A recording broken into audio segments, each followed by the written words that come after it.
Muy buenos días, hoy 19 de noviembre, en Filosofía de la Historia.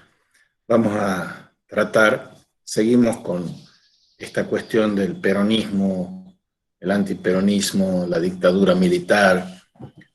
Vamos a ampliar un poco, es década del 60 y del 70, o sea, el 70 ya veníamos viendo, ahora vamos a ver la década del 60. Y lo vamos a hacer con la exposición en entretejido de dos libros. Uno de Loris Sanata, se llama La larga agonía de la nación católica. Y el otro, El inocente, vida, pasión y muerte de Carlos Mujica. ¿Por qué decido hacer este entretejido de textos? En primer lugar, porque Loris Sanata es un excelente historiador italiano que consagró más de 30 años de su vida a estudiar en profundidad con una ecuanimidad y honestidad intelectual, más allá o más acá de las posiciones que él adopte, que uno puede o no compartir, la relación que hay entre el peronismo y el mito de la nación católica, el tema de la nación católica. Ha hecho libros sobre Eva Perón, biografía política, ha hecho libros como El populismo, otro libro que se llama La Internacional Justicialista, Auge y Ocaso de los Sueños Imperiales de Perón, otro libro que se llama Breve Historia del Peronismo Clásico, y también esos fundacionales que son del Estado liberal a la nación católica, Iglesia y Ejército en los orígenes del peronismo, 1940, 1930-1943, y después Perón y el mito de la nación católica, 1943-1946. Otro que se llama Historia de la Iglesia Argentina, y eso está editado en colaboración con Roberto. Otro, La Iglesia a la Conquista de la Nación, y además es autor de otro libro importante que es Historia de América Latina de la Colonia del siglo XXI. El más pertinente para el tema que estamos tratando, pero no el único, es este de la larga agonía de la nación católica. Y Carlos Mujica es un sacerdote emblemático de una clase alta de Buenos Aires, porteño, que lo vamos a ir siguiendo y persiguiendo en esta biografía bien reciente que hace la María Zucarrat, que es una periodista. ¿Y por qué entretejerlos a los dos textos? Porque, como les digo, independientemente de que uno participe o no participe del ideario, está en la base de las obras de Sanata y de la biografía de Mujica, de María Zucarrat, uno tiene que hurgar, escudriñar en estos textos que nos pueden ayudar a completar el rompecabezas que significa intentar comprender filosófico, históricamente, qué es lo que está en juego. Bien, si hay alguna cosa que yo digo que le resulta dificultosa, poco clara, me interrumpen conectando el micrófono y me paran. Veamos ahora como introducción qué significa en esta introducción la Argentina católica.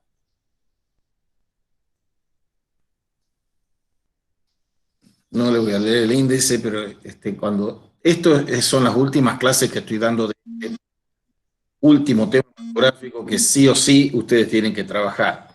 Y la bibliografía que yo les estoy exponiendo aquí, sí o sí la tienen que consultar, pero tienen que consultar también las que yo no tengo tiempo de darles, porque pasaremos para terminar el año con lo de 1810, Moreno, Saavedra, Belgrano, etc. Este libro está escrito, está publicado en el 2015. ya está hace 2 años entronizado en la sede pontifical Jorge Mario Bergoglio. Apenas ha sido elegido papa, el mundo estaba dirigiendo su mirada a la Argentina. Y la Argentina llamaba la atención porque había logrado, en el 2013, hacían unos 30 años que habíamos, entre comillas, recuperado la democracia con esa gran figura histórica que es Raúl Alfonsín. Y a las espaldas de eso no solo estaba el epílogo entre farsesco y trágico de la Guerra de las Malvinas, sino que estaba la más ominosa y cruel dictadura y terrorismo de Estado que había empezado en 1976. Ahora, esa dictadura militar, dice este autor, Sanata, fue la más cruenta de las muchas que tuvo la Argentina. ¿En qué momento se jodió el Perú? Era una pregunta retórica y profunda que hacía Mario Vargas Llosa respecto de cuál es el punto de inflexión histórica en que se desencadenan las tragedias. Independientemente de la pregunta al Perú, es la pregunta que se hace a sí mismo Sanata, y les he mandado, qué sé yo, 7, 8, 9 charlas, entrevistas de Loris Sanata. Quisiera creer que alguno de ustedes ha escuchado algunas. Si no las han escuchado, las tienen que escuchar, aparte de leer los libros, porque los autores repiten un ritornelo de conceptos fundamentales que son los nucleares de él. Y nosotros, para leer críticamente, tenemos que poder saber hasta dónde y cómo se legitiman las argumentaciones. Uno podría decirle, como la llama Sanata aquí, que lo que aconteció de 1976 a 1983 fue una tragedia. Y la tragedia fue tal que impuso parámetros de todo análisis. Corta el micrófono, por favor, Amira. Impuso a los parámetros de todo análisis para proyectar su sombra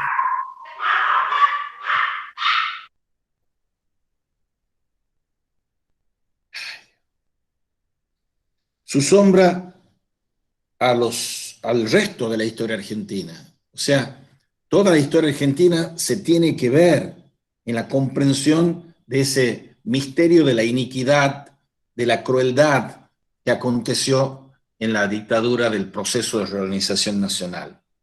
Por eso, los actores de ese drama acaban de un lado o del otro de esa línea divisoria erigida entre cómplices y víctimas. Pero eso es una interpretación superficial, dice Sanata, perdón por el lapsus, que es un grave lapsus en perjuicio de Sanata, de Loris Sanata. Y la cuestión importante aquí no es preguntarnos de quién fue la culpa. La cuestión histórica relevante es preguntarnos cómo es que pudo acontecer eso. Como también es casi irrelevante, por más que se hayan escrito ríos y océanos de tinta, preguntarse quién tiene la culpa del nazismo. La pregunta relevante histórica es cómo aconteció que una nación de poetas y pensadores terminó en los campos de concentración y en las cámaras de gas. Entonces la pregunta es cómo pudo suceder eso que pasó en los 70s, esa década que siempre vuelve. Y veremos que este análisis de Sanata es mucho más profundo que lo que vimos de la investigación periodística, de esa buena investigación que vimos con Ceferino Reato. La cuestión es que la Argentina cayó en un abismo y es probable que algunos de los elementos de su historia hayan favorecido esa caída o hayan impedido frenarla a la caída esa.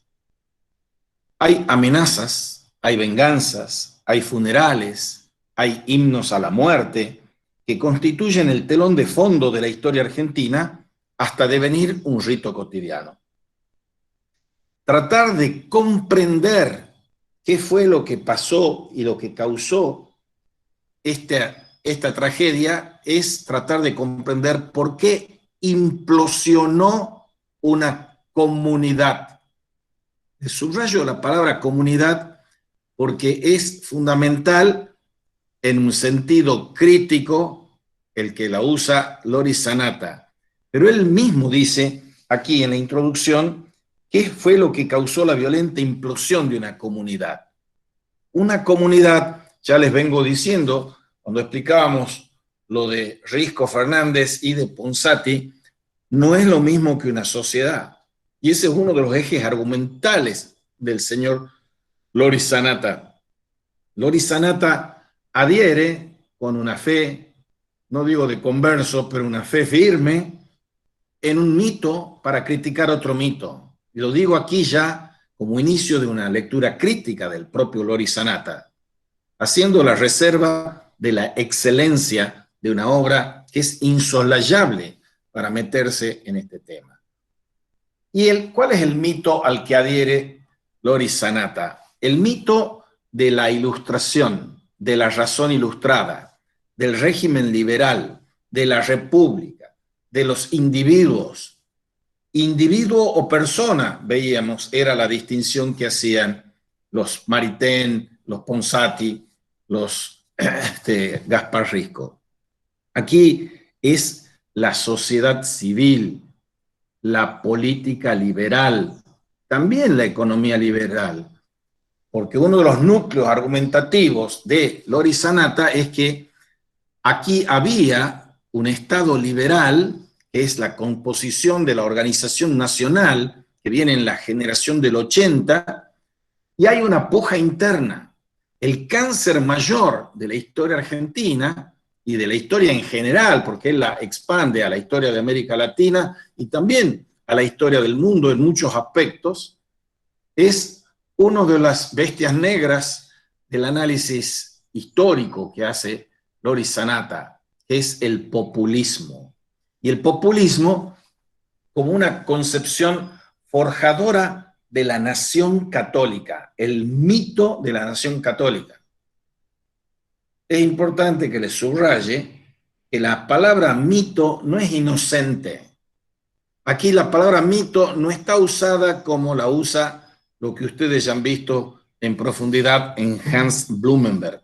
Metáforas, mitos. Aquí la palabra mito está usada en el sentido despectivo que tiene la ilustración del siglo XVIII, que habla en contra de los mitos, las supersticiones, cuestiones religiosas. ¿Dónde está el núcleo del cáncer histórico argentino en este caso? En la vinculación enfermiza que viene desde la colonia española entre religión y política. Ese es el núcleo argumentativo que veremos desplegarse brillantemente con el estudio paciente, arduo y honesto de las fuentes para hablar de esos temas, como pocos hablaron, ni siquiera los historiadores argentinos, ni siquiera los historiadores liberales argentinos, que son mucho menos cuidadosos que Loris Sanata, aunque él es un liberal, y menos aún, si se quiere, los historiadores peronistas argentinos. El núcleo de la tragedia argentina está en otra parte, que ese despotricar en contra del militarismo o los efectos nefastos de la Guerra Fría, porque todas las explicaciones esas son buenas y están bien fundamentadas, pero el núcleo de la tragedia está en otro lado, como les decía. Y esta es la tesis central de Loris Sanata, el vínculo que se establece entre política y religión. Porque al establecerse ese vínculo enfermizo entre política y religión, lo que se obtura, lo que se cierra, es el Estado de Derecho, el Estado y la economía liberales, el privilegio constitutivo de ese Estado de Derecho en el individuo, los derechos humanos universales, la razón ilustrada. Hemos visto, y ustedes han visto, cosa que no ve mucho aquí el señor Sanata, la polémica ilustración-romanticismo, Kant, Herder. Él se enrola dentro de la trinchera de la ilustración y está denostando la trinchera del romanticismo, por decirlo así. Ahora, vayamos, porque él lo va a hacer además, no solo de esos 3 siglos de imperio colonial hispánico, que es el portador del ADN antiliberal, antimoderno, España como segregada de la modernidad transpirenaica de Francia, de Inglaterra, de Holanda, está segregada y queda en una especie de burbuja feudal, medieval, que no conoció la modernidad. Y esa España que coloniza Latinoamérica le va a transmitir en su ADN todas estas actitudes antimodernas y antiliberales. Ahora, a primera vista, la crisis argentina, que se incuba en 1960, veremos con detalle lo que significa la Revolución Argentina de Juan Carlos Onganía en 1966, lo que está pasando en el país, en Tucumán también, que ha sido pionero para todas las desgracias nuestras. En los 60 y los 70 se está incubando esto, que son crisis que no estamos inventando los argentinos, son un efecto de crisis mundiales que están aconteciendo. A fines de los años 60 está el mayo del 68 francés, está el Flower Power en California, en Estados Unidos, está John Kennedy, está San Juan XXIII, el Papa Bueno, Juan el Bueno, está Pablo VI, están el eje y el conflicto de la Guerra Fría entre Rusia y Estados Unidos, está a fines de la década del 50, en el 59, la Revolución Cubana, Castro, el Che Guevara. El último libro que no estaba publicado cuando dice estas cosas, que ya les he mandado un video de eso, se llama El populismo jesuita y analiza las figuras que tienen que ver con este populismo jesuita, donde está Perón, que tenía un jesuita del confesor de la EVA, y etcétera, que era Benítez. Está Fidel Castro, que no solo es formado 12 años en un internado jesuita, sino, dice Lori Sanata, es un jesuita, cosa que pueden escuchar y ver y entender, y la consumación de este populismo jesuita en el Papa Francisco. Un libro re actual, que están prolongando las investigaciones que hace Lori Sanata.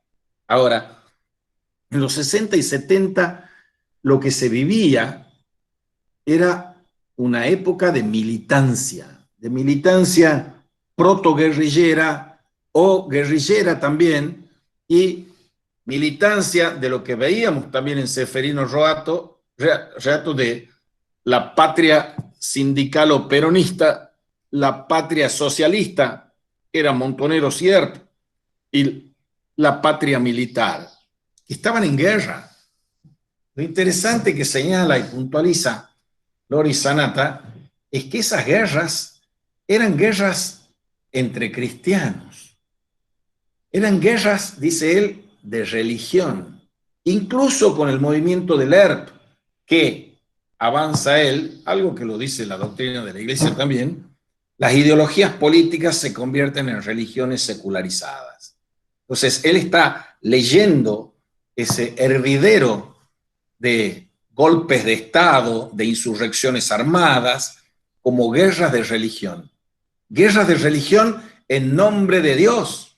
En nombre de Dios se asesina, se tortura, se mata de uno y de otro lado, con la diversa gravedad que tiene el peso institucional de eso. En vez de la guerra, lo que hubiese hecho una democracia mínimamente consolidada, respetando el Estado de Derecho, respetando las reglas constitucionales y jurídicas era debatir con una dialéctica de ideas, por competir por el consenso, por la formación de alianzas. Y hay muy pocos indicios de que existiera en esa época algo de eso en la Argentina. Y hoy tampoco. ¿Qué hay de consensos y de discusiones? Ustedes no tienen, porque no existen, discusiones de alto vuelo para ver el proyecto de nación. Están discutiendo cuotas de poder en la mezquindad y delincuencia y criminalidad de nuestros representantes. Bien, estas guerras de religión significaban un enfrentamiento entre visiones absolutas del mundo.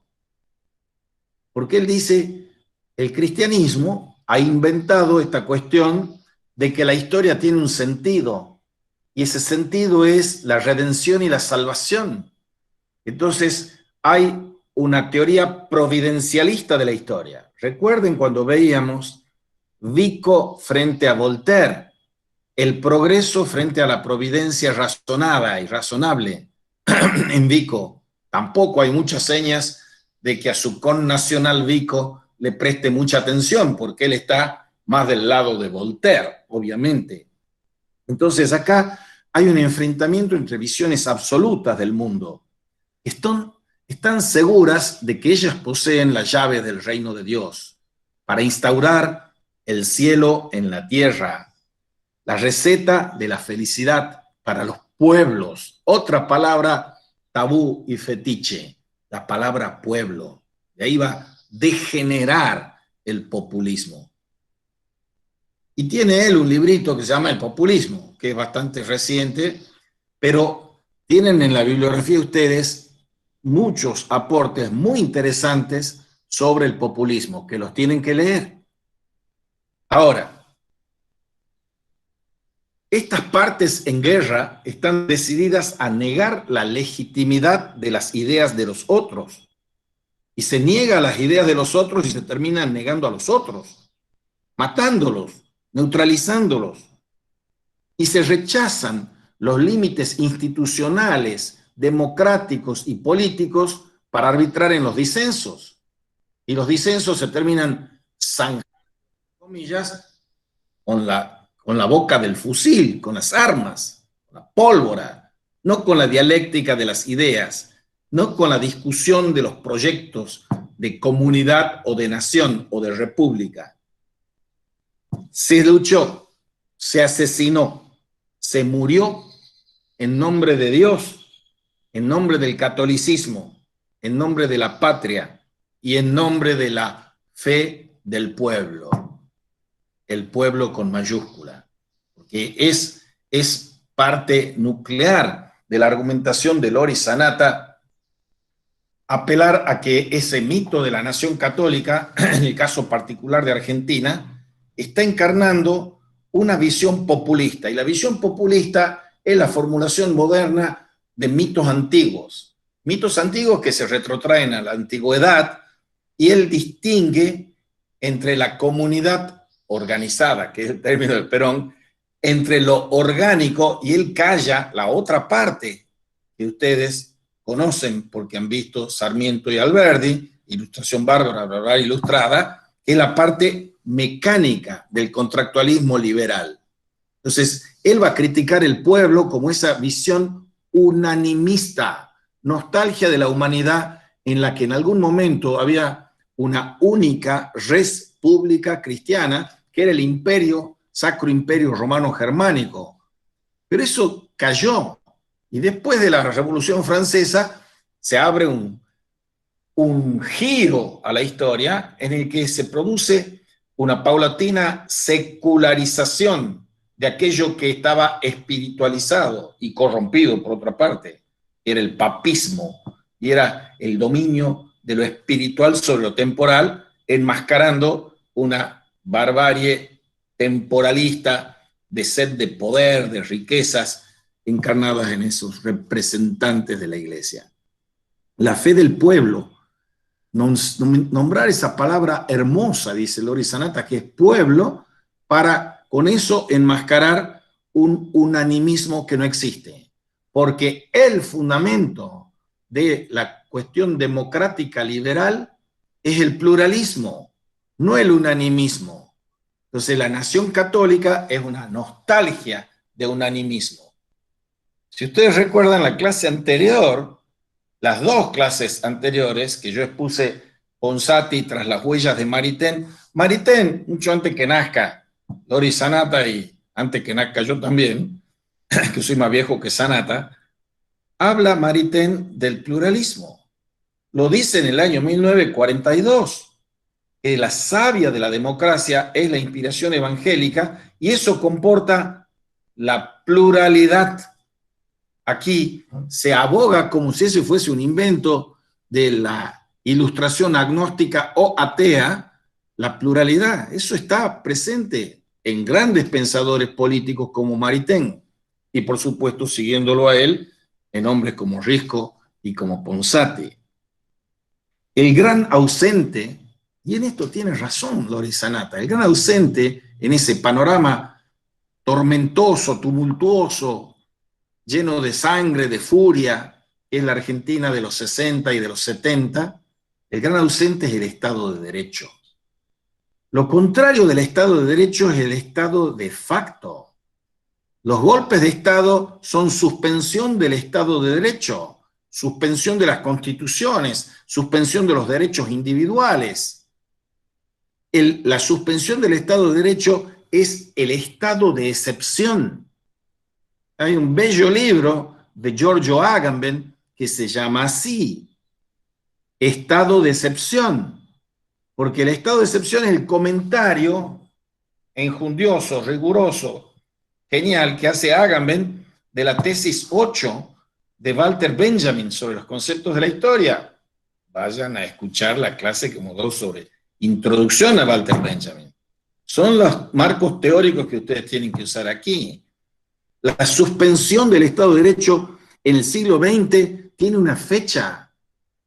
Esa suspensión del Estado de Derecho que está rigiendo en los decretos de necesidad de Tucumán hoy, de Argentina hoy, o de la Argentina de Kirchner o la Argentina de Menem, el que lo inventó en el siglo XX, por decirlo así, es otro italiano de triste memoria que se llama Benito Mussolini, en el año 1936, en la misma patria del señor Loris Sanata, que nobleza obliga, reconoce que hay, cuando se le hacen preguntas, que hay países católicos que han propiciado el progreso material, no han adherido al pobrismo y están fortaleciendo las instituciones políticas del Estado de Derecho, como mi propio país.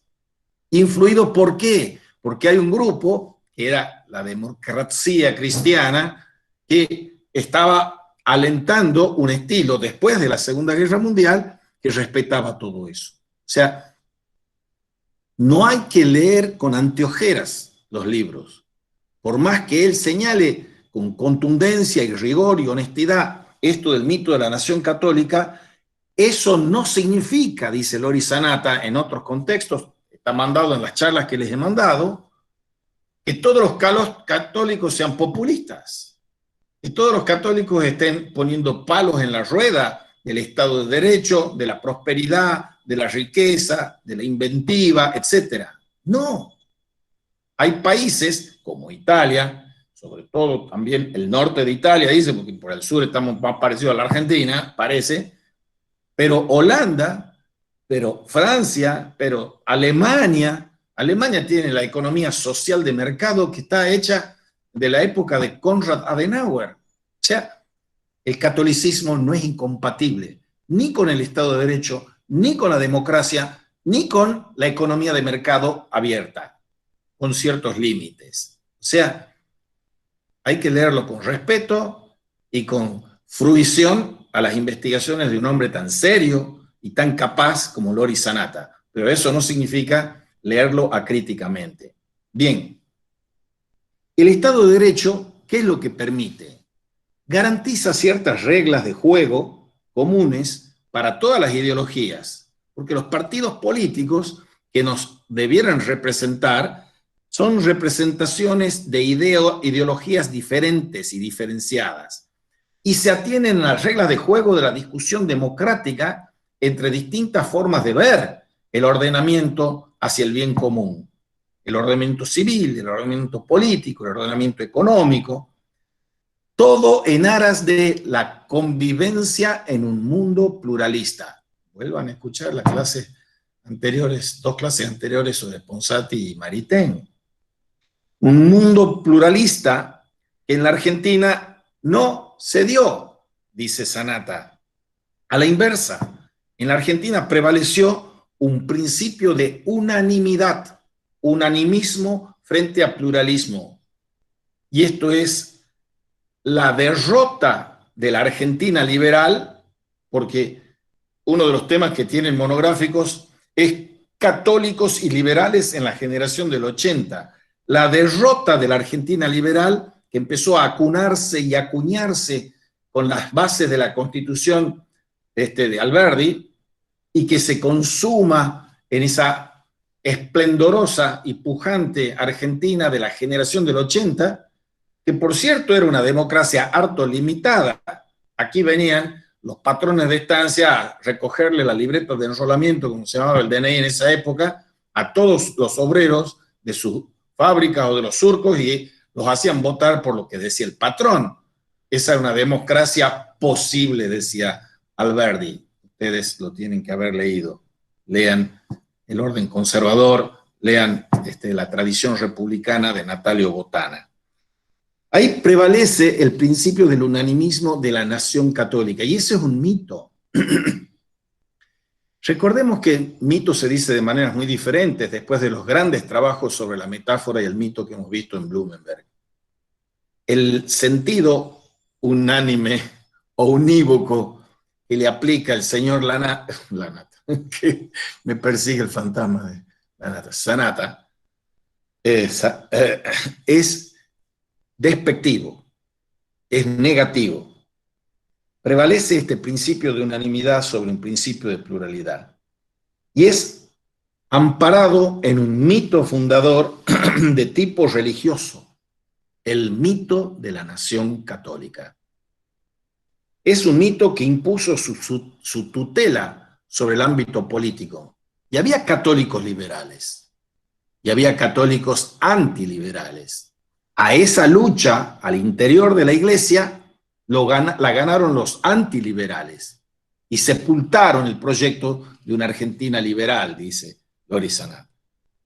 Ahora, ese mito que impone la tutela sobre el ámbito político y sus actores es de la nación argentina, que sería una especie de entidad espiritual antes que de una comunidad política, una entidad espiritual metahistórica, más allá de la física del poder, una metafísica y una metahistoria de la nación católica, que nosotros somos la nación católica, y la nación católica está formada por el pueblo católico.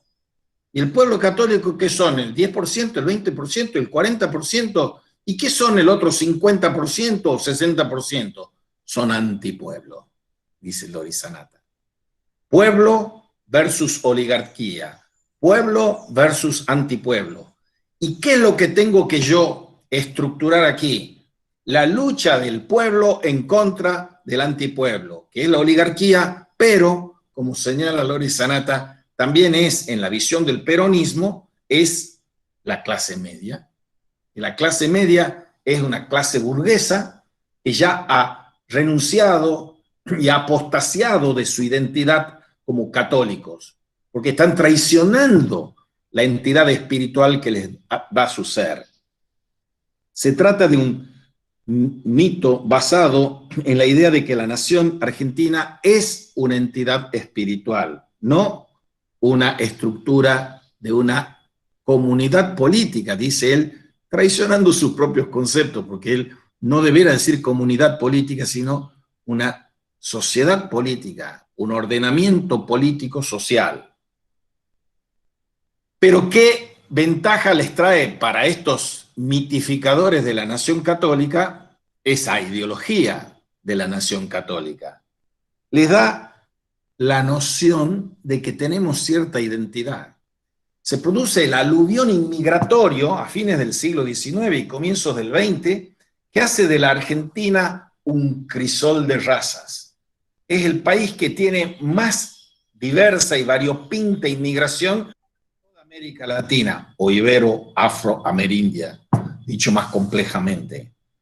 Y esa inmigración nos hace que cada uno se vaya a hablar, pensar, sentir y cocinar como piensan en su paese del sur de Italia, o hablar con los dialectos que vienen con la lengua cruzada de los tanos, de los napolitanos o de los turcos que vienen al noroeste argentino, o los judíos o los franceses en menor medida, porque también influyen muchísimo.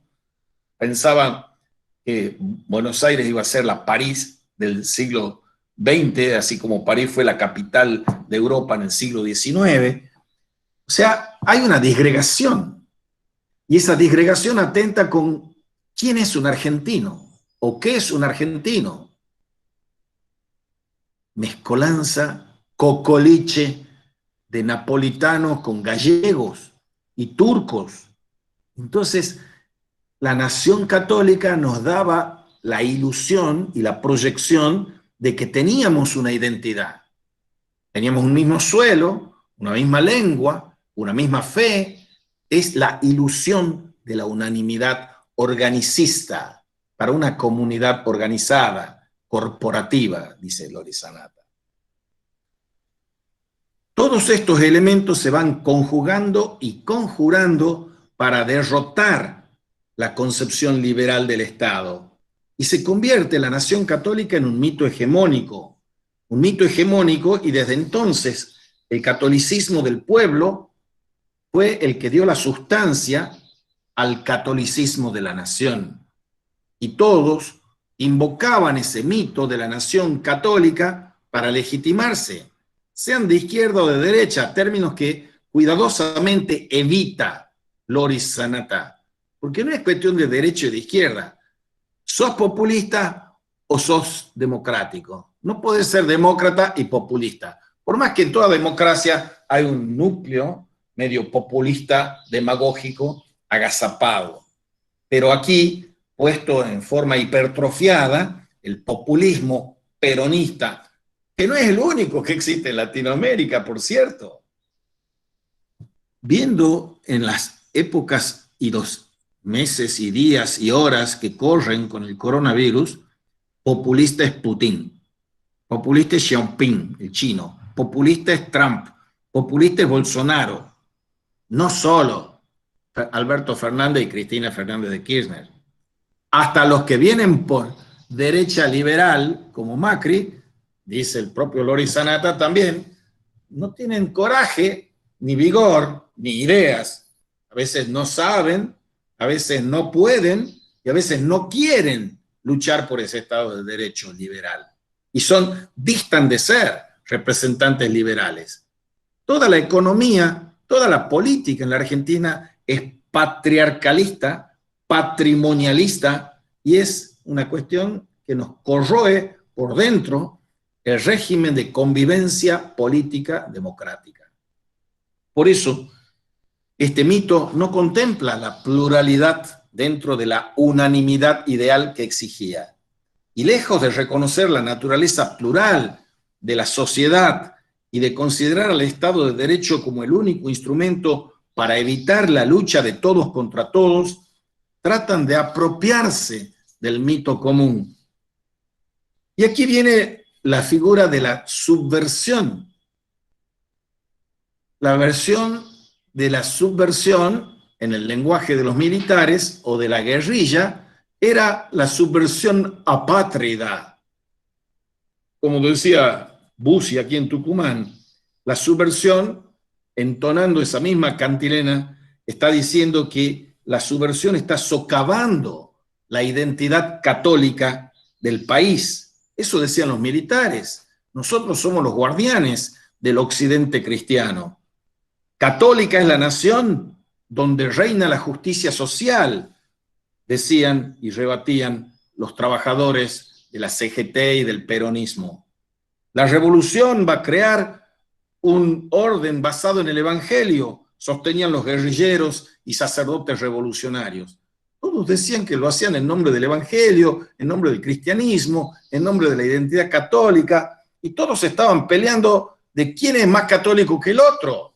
Entonces, una guerra intestina de distintas versiones del catolicismo. Les acabo de mencionar lo que dice Ceferino Reato con la patria militar, la patria peronista o sindical y la patria socialista o montonera o del ERP. Todos lo hacían lo que hacían, horripilantemente dicho y referido, lo hacían en nombre de Dios, en nombre de la patria, en nombre del pueblo, y todos se consideraban a sí mismos, dice Loris Sanata, como teólogos, porque si la nación era católica, todos se erigían en intérpretes de la Sagrada Escritura y en jueces de la fidelidad a la Iglesia de Cristo y al Evangelio.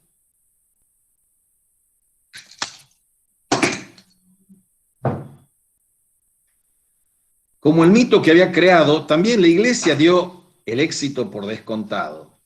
Y la Iglesia se convirtió en una mezcolanza de almas, de mártires y verdugos, incendiarios y bomberos, dudas y sombras, y encontrar la unidad fue para ella un proceso largo y doloroso, lo cual demuestra que la pretensión de mantener unida y en paz a una comunidad política moderna sobre la base de su identidad religiosa fue un fracaso. Ahora, hay un pendularismo en la historia. Y es cierto que el final de esta historia que está narrando sintéticamente Loris Sanata, cuando retorna a la democracia, en 1983, con Alfonsín, se abre una caja de Pandora, que es el tema de los derechos humanos violados, y que significa el redescubrimiento de las virtudes liberales que los cultores de la nación católica habían despreciado, como el pluralismo, la democracia sin monopolios ideológicos, los derechos individuales como un freno a las pulsiones totalitarias y la libertad como un bien inseparable de la justicia. Y así pues, tanta sangre y dolor fueron el precio pagado por un mito ideal hostil a los principios del Estado de Derecho.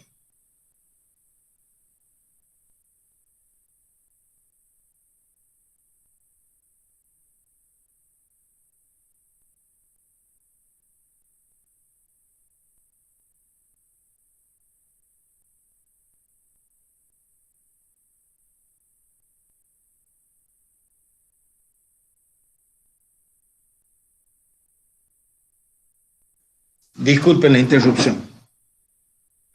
Volvamos a esta hostilidad frente al Estado de Derecho y a la figura de Bergoglio, hoy Papa Francisco, entonces era el superior de los jesuitas en los años 70. Y Bergoglio no tuvo un papel protagónico en esta historia que estamos narrando aquí, en estos prolegómenos de lo que va a ser el 70, que son los 60, porque era un coprotagonista en ciertos pasajes de esta historia, porque él no formaba parte del episcopado en ese momento y no participa en las decisiones clave de esos años difíciles. Sin embargo, se encuentran indicios de que él está siguiendo la enseñanza de un gran teólogo, eso lo digo yo, el gran teólogo argentino, que se llama Lucio Gera. Es importante también para marcar distancias críticas respecto de la versión que tiene Loris Sanata. Yo no me he leído todos los textos, pero lo voy a hacer, de Loris Sanata. Él sí sabe quién es Lucio Gera, y aquí se lo está achacando que Lucio Gera es el que le enseña y lo influencia a Bergoglio para adherir con mayor vigor a la ideología de esto que se llama la teología del pueblo. Las raíces teológicas del programa del Papa Francisco está influenciada por la teología del pueblo. Y hay que distinguir cosas que no se suele hacer. Que la teología de la liberación tiene muchas expresiones. Básicamente hay dos. Una que es inclinada hacia el marxismo, pero no toda es así. Y otra que está inclinada a la teología del pueblo de Dios, que eso es Gera, que eso es Canone. En la otra, como filosofía de la liberación, está Dussel, por ejemplo. Son antitéticas como teologías de la liberación o filosofías de la liberación. Lucio Gera es, con Scanone, los que enseñan e influencian al entonces joven Bergoglio. Y detrás de todo eso estaban alimentando, una vez más, dice Loris Sanata, la historia de la nación católica en la Argentina, que son las raíces culturales y espirituales del Papa Francisco. Ahora, la propuesta de interpretación que está haciendo aquí, ofreciendo aquí Loris Sanata, tiene raíces profundas. Y aquí hace una reseña de aquello de lo que consta este libro. El primer capítulo, que repasaremos también, reconstruye el largo viaje del catolicismo al centro del mito nacional. Eso arranca no solo en Argentina, en la configuración borbónica española, pero precedida por Felipe II, precedido por Carlos V, que es la concepción hispano-católica de la colonia.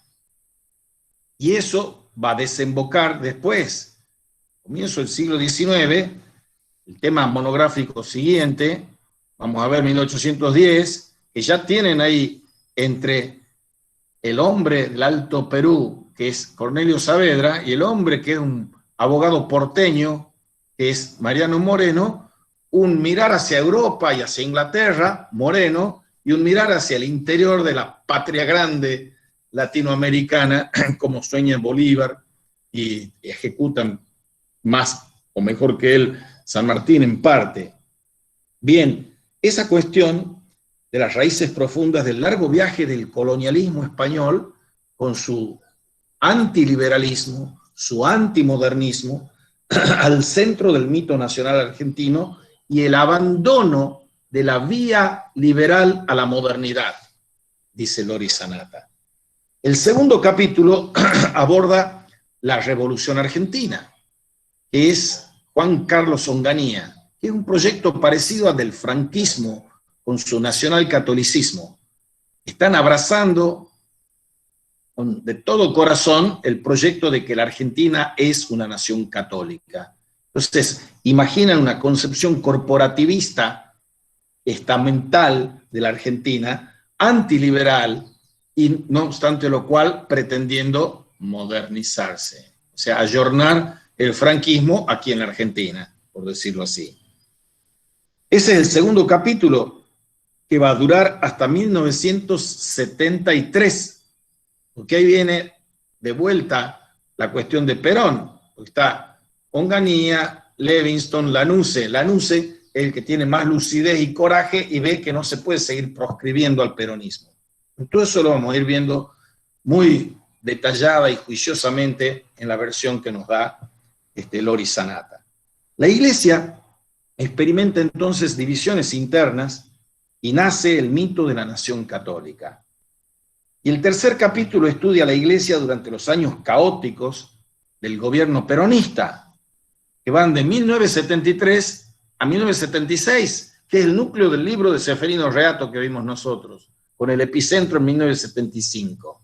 En el 70 nacen Montoneros, nace ERP, y del 73 al 76 es el descalabro más fenomenal y trágico que tiene la Argentina, que va incubando lo que va a ser el 76, que son los años más oscuros, más criminales que nos ha tocado vivir.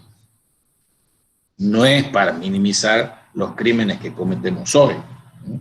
Porque tengamos casi el 50% de pobres es también un crimen. Hoy, no en el 70.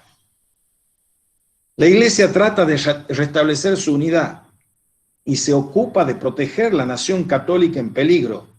Y finalmente, el cuarto capítulo de este libro aborda el último régimen militar, que va del 76 al 83, con la derrota de las Malvinas y la salida ya definitiva, Dios nos oiga, de los militares, que ya están bastante escaldados con todas las crímenes y macanas que han cometido. Ese trágico epílogo del mito de la nación católica está consumando una época en que la Iglesia quiere empezar a hacer borrón y cuenta nueva, dice Lori Sanata, sin por eso evitar las salpicaduras de barro producidas por el mito en cuyo nombre el país se había lacerado y los militares habían masacrado. Bien, son las 9:20, así que yo ahora voy a parar esto de Lori Sanata y antes de pasar a los primeros planteos del inocente Vida, Pasión y Muerte de Carlos Mujica, abran el micrófono si quieren hacer preguntas o comentarios de lo que van escuchando hasta ahora.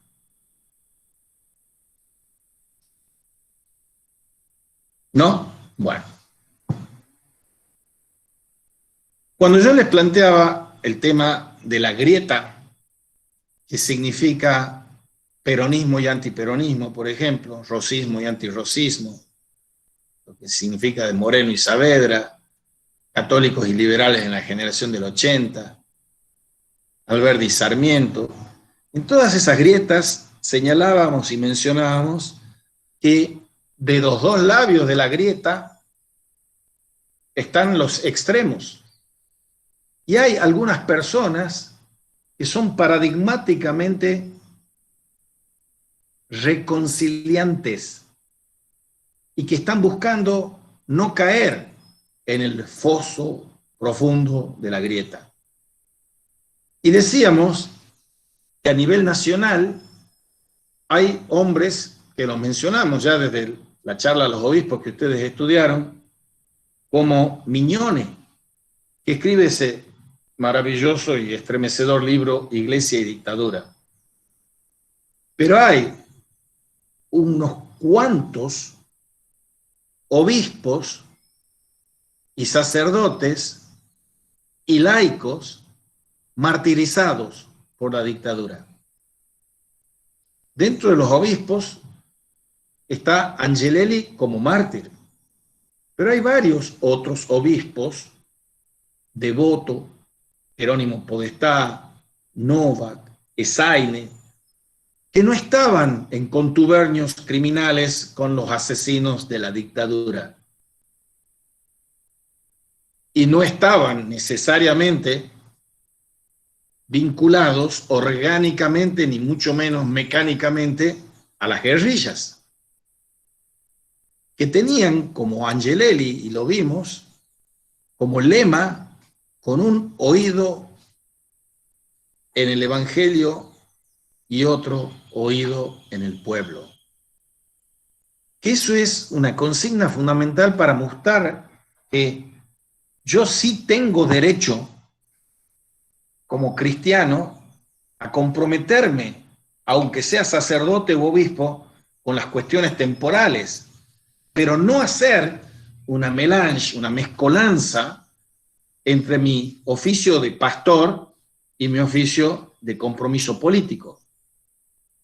Entonces, aquí vamos a ver un personaje que es sumamente interesante, sumamente importante, y que ahora se está recuperando la visión de lo que significa él. Y no hay que ni santificarlo ni demonizarlo, pero hay que tratar de comprenderlo.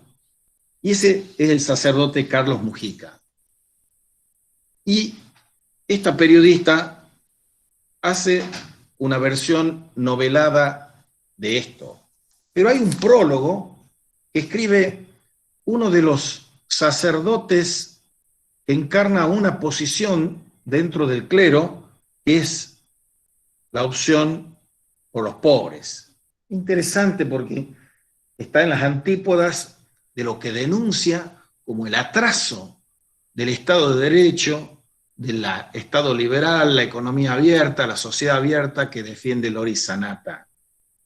Porque Eduardo de la Serna es uno de esos sacerdotes que está encarnando lo que era el espíritu conciliar del Concilio Vaticano II, que son ellos, con Juan XXIII a la cabeza y seguido por el cardenal Lercaro, que dicen que la iglesia de Cristo es la iglesia de los pobres, preferentemente es de los pobres. Esa es la opción preferencial por los pobres, que nace ahí en los años 60. Eso encarna este sacerdote.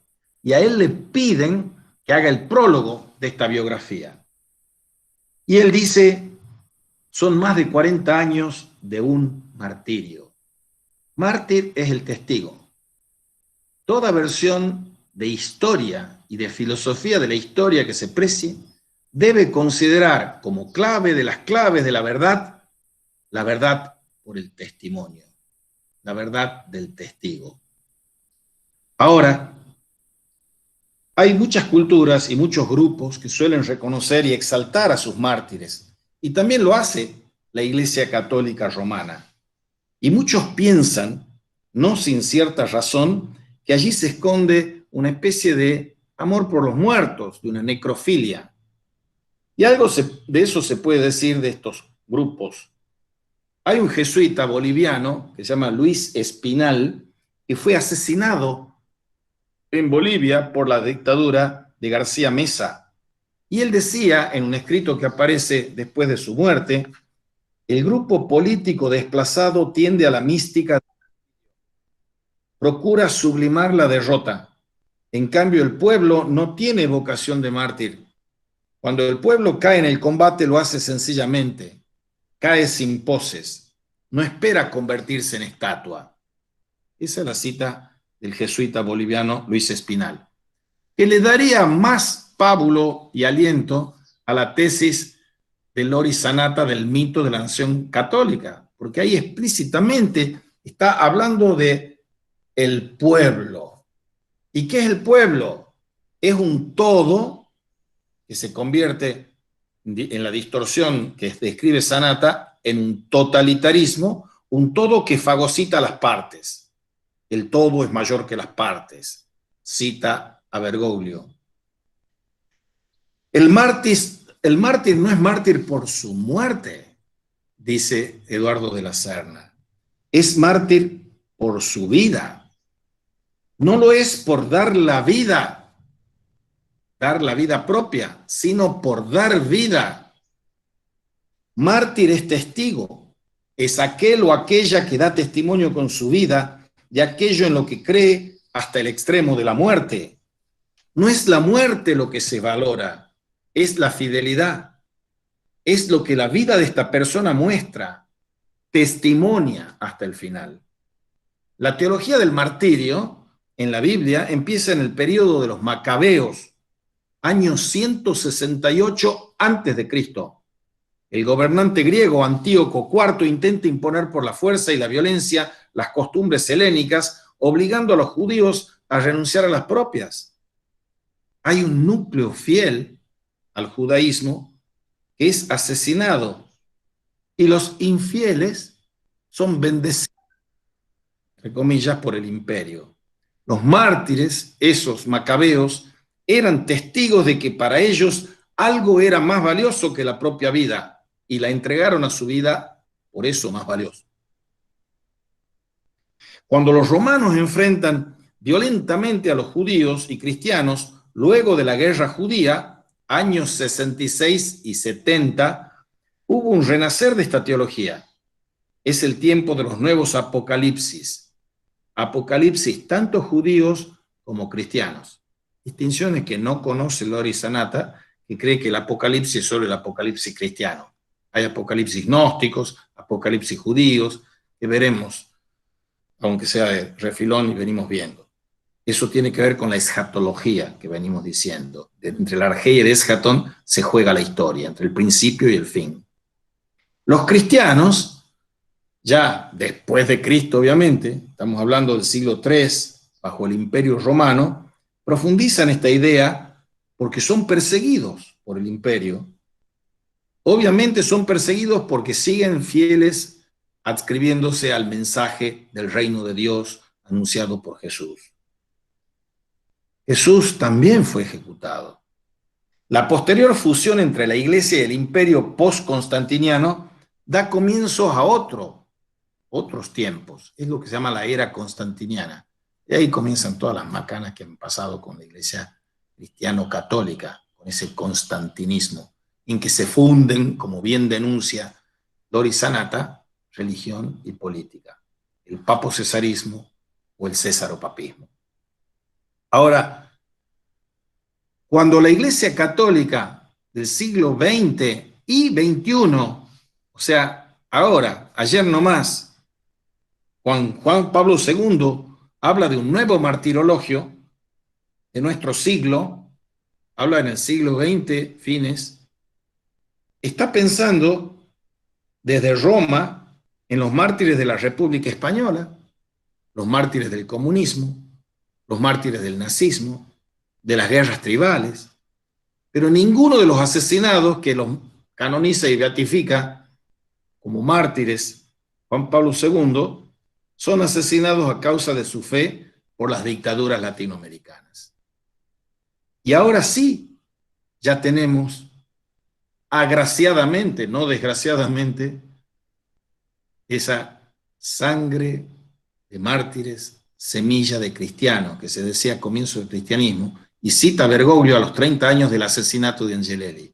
Tenemos los casos del obispo Angelelli en La Rioja o de Monseñor Romero en El Salvador, que son beatificados por el Papa Francisco en el 2015 y reconocido como mártir.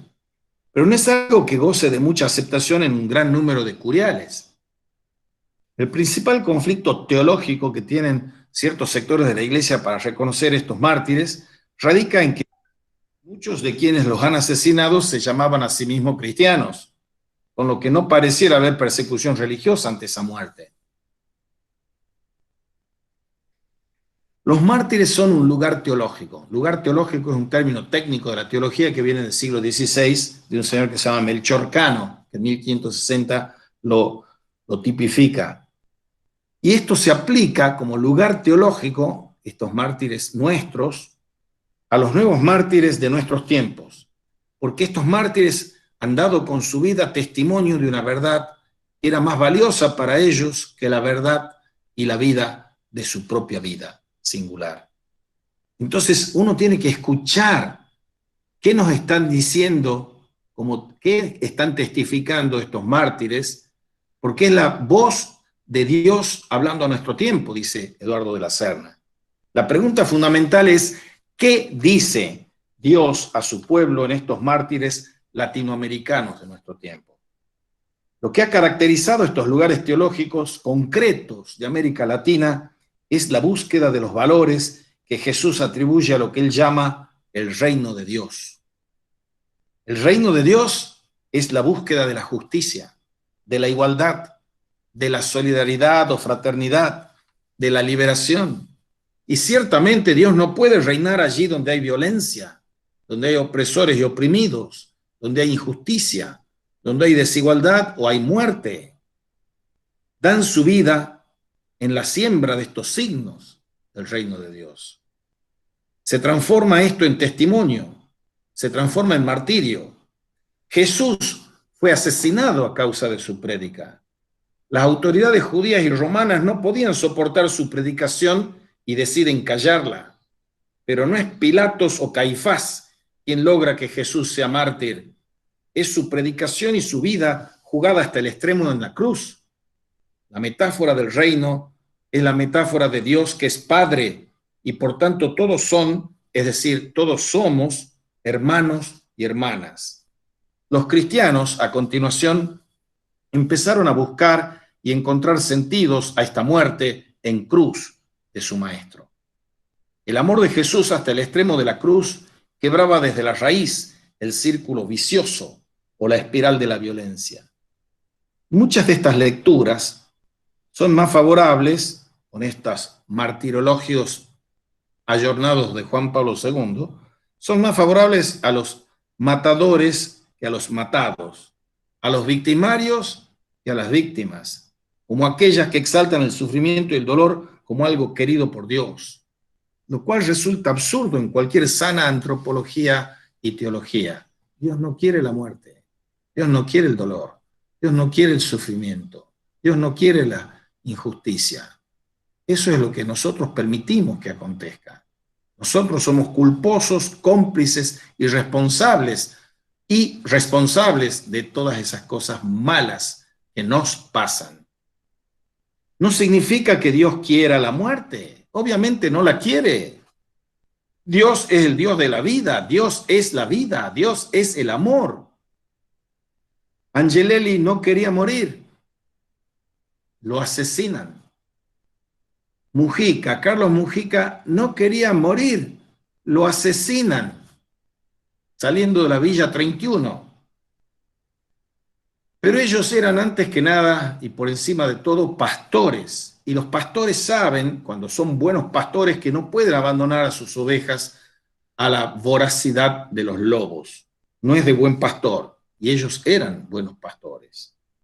El testimonio que dan nuestros mártires, dice Eduardo de la Serna, es ciertamente potente, porque indica confianza en un Dios capaz de dar la vida. Indica confianza plena en que determinadas luchas son de Dios. Dar testimonio de Dios amor, de Dios vida, es una lucha imprescindible para el cristiano. Sin duda que esto implica un conflicto con el Dios o los dioses de los asesinos. Están pateando el evangelio y remando en contra de la buena noticia. Se trate del Dios César de la ideología intolerante, como también puede tratarse de una imagen distorsionada de Dios que ha sido deformado y que creyendo dar culto a Dios o ser fieles a Él son en el fondo adoradores de ídolos. Un Dios que pide que Mujica sea matado o callar ante su asesinato, o que lo sean tantas y tantos en toda América Latina, no es el Dios de Jesús. Aunque reciten el mismo credo, ciertamente dicen cosas muy distintas cuando dicen Dios.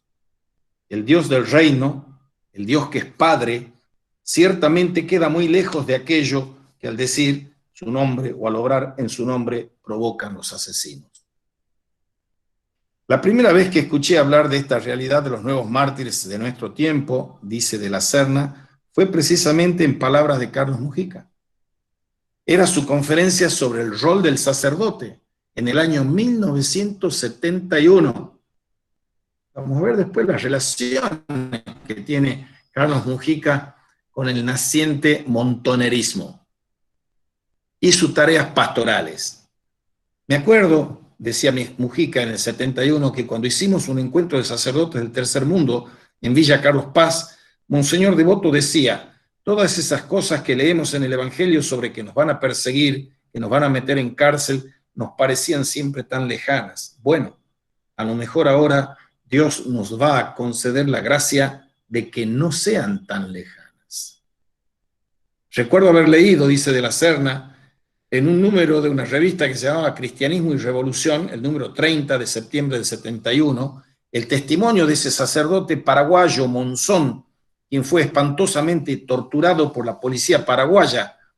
En realidad, Uberfil Monzón era uruguayo, pero vivía en Asunción por su trabajo en la Comisión Episcopal Latinoamericana, colaborando con el obispo Bogarín, que era a quien la dictadura de Stroessner pretendía desacreditar. Durante una semana le metieron la cabeza en una bañera para ahogarlo, y él dice que en uno de esos momentos sintió realmente la presencia de la iglesia que estaba orando por él. Y no consiguieron arrancarle, a pesar de las torturas, la denuncia de ningún obispo, que era lo que buscaba. Fue precisamente el testimonio martirial de Carlos Mujica el primer ejemplo claro que no serían tan lejanas las horas de la persecución y el martirio en nuestra patria argentina. Se puede escuchar aún una palabra de Dios para nuestro tiempo, un lugar teológico, y así es como hay que leer esta biografía de Mujica, el inocente. Hace muchos años, el enorme teólogo luterano Karl Barth decía que hay dos lecturas que el cristiano debe tener cada día, el Evangelio y el periódico, el diario del día. Quizás influenciado por él, el obispo Enrique Angelelli afirmaba que debemos poner un oído en el Evangelio y un oído en el corazón del pueblo. Sin duda, el Evangelio dice lo mismo a lo largo de los siglos, aunque no siempre nos diga lo mismo. Pero también, sin duda, el periódico dice cosas muy distintas en tiempos de Barth, en tiempos de Mujica y en nuestros tiempos, del año 21 o del 20, el 21 que viene y el 20 en el que estamos. Pero esa voz de Dios que nos invita a la justicia, la liberación, la fraternidad y la sororidad. Frater es del hermano, soror es de la hermana, la fraternidad y la sororidad, la búsqueda empecinada de la paz, la solidaridad, son palabras de Dios que resuenan en el Evangelio y también en el testimonio de Mujica como lugar teológico para nuestro hoy. Los valores cristianos del peronismo era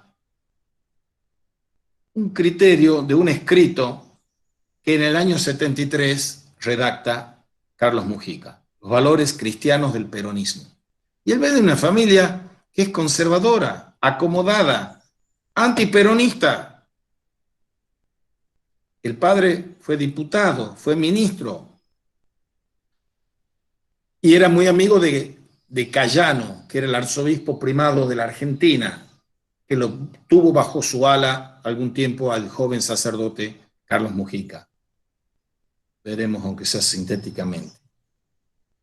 Los valores cristianos del peronismo, ese escrito del 73, decía que nuestra estructura económica es anticristiana y opresora. Por eso denuncia incluso la emigración de 200.000 tucumanos cuando se produce por el ministro Salimey, ministro de Economía de Onganía, el cierre de los ingenios. Uno de los casos de esa estructura opresora que ha desangrado a Tucumán, entre otras, ha destruido la provincia, entre otras. Cosas que han pasado aquí. Esto en una sola provincia. Y en las racionalizaciones que provocan desocupación e inseguridad. Escuchar a Carlos y su vida es escuchar algo que Dios nos dice. Para los creyentes se trata de un desafío. Hay un algo en la vida de Carlos que le provocó la muerte. Y en ese algo hay una voz de Dios que estamos invitados a escuchar. El desafío es mirar atentamente el lugar teológico de la palabra de Dios, el lugar teológico del periódico y el lugar teológico de la vida y muerte de Carlos. Desafío que algunos estamos dispuestos a enfrentar. Hace más de 40 años que Dios dice una palabra en la persona de Carlos Mujica, en su vida y en su muerte. Hace más de 40 años que estamos ante la disyuntiva de hacernos los sordos, o escuchar esa voz y buscar que dé frutos en nuestro presente histórico, hoy tan necesitado de justicia, de igualdad y de solidaridad con los pobres. Hay un segundo prólogo que escribe y firma Ricardo Capelli. Es interesante. Ricardo Capelli era estrecho, íntimo amigo de Carlos Mujica y sale junto con Carlos Mujica de celebrar una misa y a él también lo balean. Y dice, parece mentira. Ya pasaron más de 40 años de aquel episodio que fue tan determinante en mi vida. Me cuesta creer que aquello tan lejano pueda estar en mi mente como algo tan reciente. Ir a buscar a Carlos para juntarnos con amigos del barrio Comunicaciones y compartir un asado. Esperar que terminara la misa, la salida de la iglesia, los saludos, el grito, los disparos, el caos, y allí, al caer en la vereda, ver el horror. Todo me dolía, pero nada sentía. Carlos también estaba resbalando en la pared, mientras alguien, un miserable esbirro, le estaba disparando a quemarropa, con el arma larga escondida en su impermeable y toda su cobardía, para callar a alguien que soñaba con la justicia y la igualdad para todos, que soñaba con que todos fueran felices y limpios de conciencia, incluyendo a quien le estaba disparando.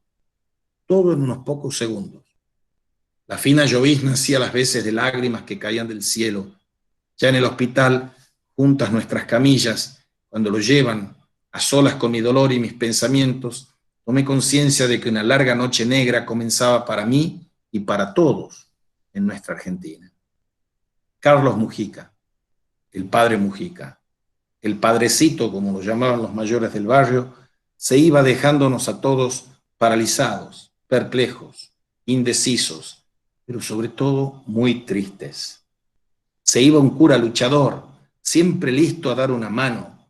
Se iba un amigo, un gran amigo, y como dice la canción, cuando un amigo se va, queda un espacio vacío y agrego, imposible de llenar. Por eso decía al comienzo que fue un hecho determinante en mi vida. Dejó en mí la impronta de su ejemplo, la sabiduría de la misión que debe tener todo ser humano para con el otro, pensar menos en uno y más en los demás, ser solidario siempre, sin excusas cuando no se es, siempre se puede. Carlos, sin estar, aún lo sigue siendo. María Zucarrat, la autora de este libro, plasmó en este libro una historia real, creíble, sin dudas a través de una profunda investigación, consultando todo tipo de publicaciones y archivos, fundamentalmente los dejados por el sacerdote que los reemplazó en la Villa 31, Pichi Maisegayer, y muchas fuentes más. Es una gran historia, real y de total credibilidad. Sin dudas, el libro que la memoria de Carlos Mujica merecía. Bien, ya son las 9:46, así que paramos por hoy, seguimos mañana. Ahora, si hay algunas preguntas o dudas o comentarios que quieran hacer, conecten el micrófono.